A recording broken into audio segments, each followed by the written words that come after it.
Hi friends, we'll try to create a SQLite database in our Colab platform with the date column in it. Actually there is no date column in SQLite, so we'll be using a text column for that. Now this structure of the table, data, all will be created using today's base date. Means when you insert the data to the table, the today's date minus 15 days or 20 days plus 15 days or 20 days, we will create it. So every time when you run a query, so to get the last week's record and thing, you can just get it based on today's date. So for creation of this, you can run each and every cell in the Colab platform to get the outputs. Now this particular database, every time you run it, as it takes the today's date as reference, so you have to take a fresh copy or run this again and again to get the outputs. Now how we will do it? So click this link. This link is there in the description. You will be taken to the GitHub page.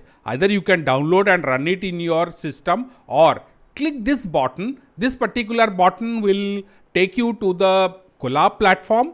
Now in the Colab platform, you can one by one start running this particular each cell. Means run the first cell to create the database, then add the table, then you can see the structure of it or insert the data taking the base date, and below the cell also you can find many things where you can delete the rows, delete the tables, add more data. At the end there is a single query which you can execute and check your code. So this also will add multiple queries here. In next tutorial we will add that, and you can run the entire query to get the outputs based on the today's date.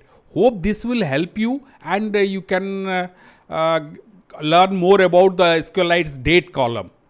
Please subscribe to our channel and press the bell icon so you'll be notified as and when we add new tutorials, and we are frequently doing that also. If you have any doubts, suggestions, questions, use the comment section below. Please share this with your friends, and thank you for watching.